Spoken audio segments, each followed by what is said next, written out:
My name is Dr. Mildred Anderson. Woo! And I am a 67-year-old lifestyle specialist, anti-aging and healthy lifestyle specialist. Thank you. Originally, I was born in Birmingham, Alabama, but my parents, before I was 6 months old, decided to move north. That was for economic reasons, and so I was raised in Michigan, in Detroit, Michigan, and was a good student there. About the age of 7, prayerfully, I decided that I wanted to help people. I wanted to become a mother, a wife, a doctor, and a missionary. Now that sounds a little complicated, but I was doing it prayerfully, so I thought it was possible. Along the way, there were people who said, "Oh, sure, that's great.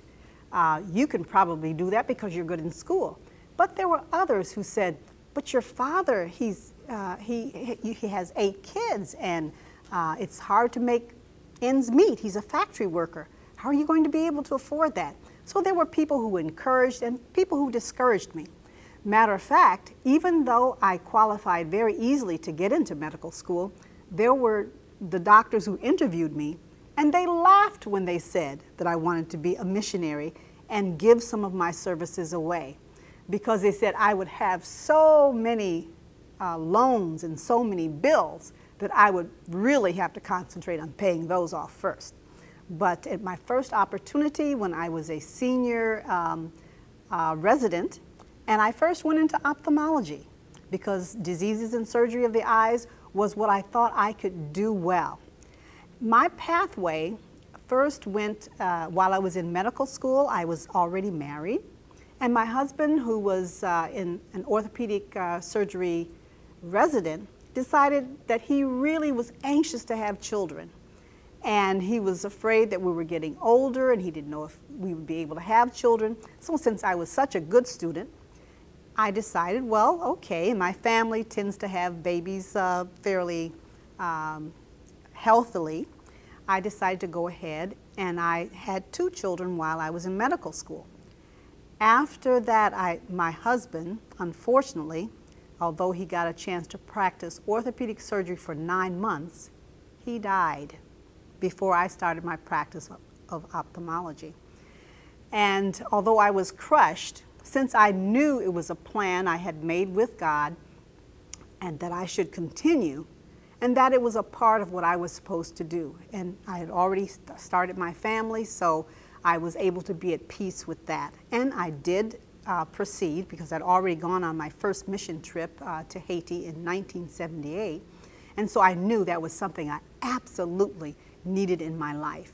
After going to Haiti 3 times, there was a doctor, Dr. Mehdi, who came to the area where I was doing some work, and so he worked with me. I introduced him to people in the area, and they began to use him. So I no longer needed to leave my practice in Michigan and come down and help the people in Haiti, because they had Dr. Mehdi there helping them in the area that I was working with in Haiti.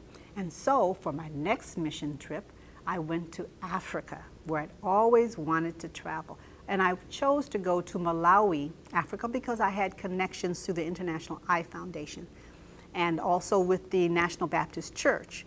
And so I went to Malawi 3 times and had a great time helping people there for about a month at a time, 3 times.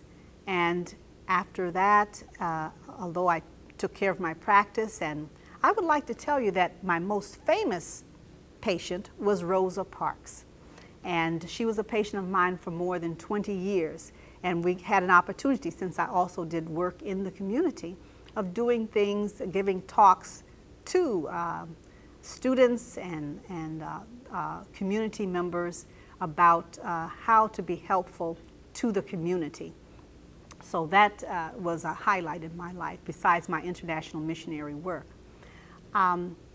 I, as a physician in my 50s, got sick. Yes, doctors get sick too.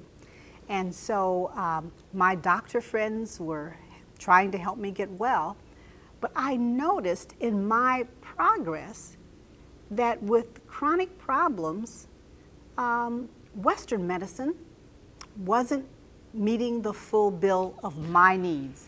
And so I began to study Eastern medicine. I began to study holistic medicine. And so using more natural means, I was able to get myself back to full recovery.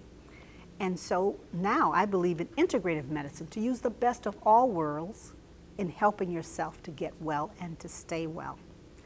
So I would like to end my talk with you to just encourage you, while you're trying to develop a career in health perhaps, to make sure you keep your health, that you prevent diseases by living safely, using your seatbelt, not smoking, eating well, drinking lots of water, getting plenty of sunshine, but using sunblock. After at least 15 minutes of sunshine, you should have on sunblock, and also making sure you get plenty of rest and relaxation, at least 7 to 8 hours a night whenever you can.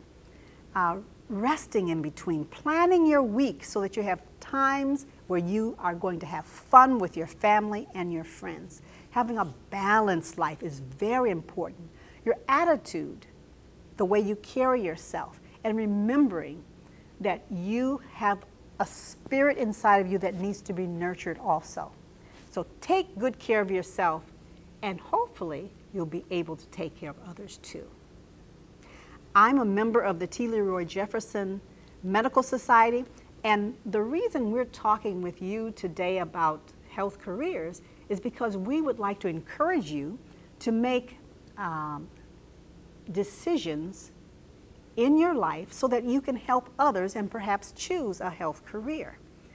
And you can consider all levels, whether you want to be a doctor, a nurse, a radiological technician, whatever part of the healthcare field you want to be in, whatever talents you have, please help, because there will always be sick people and there will always be people that you can help. We need you.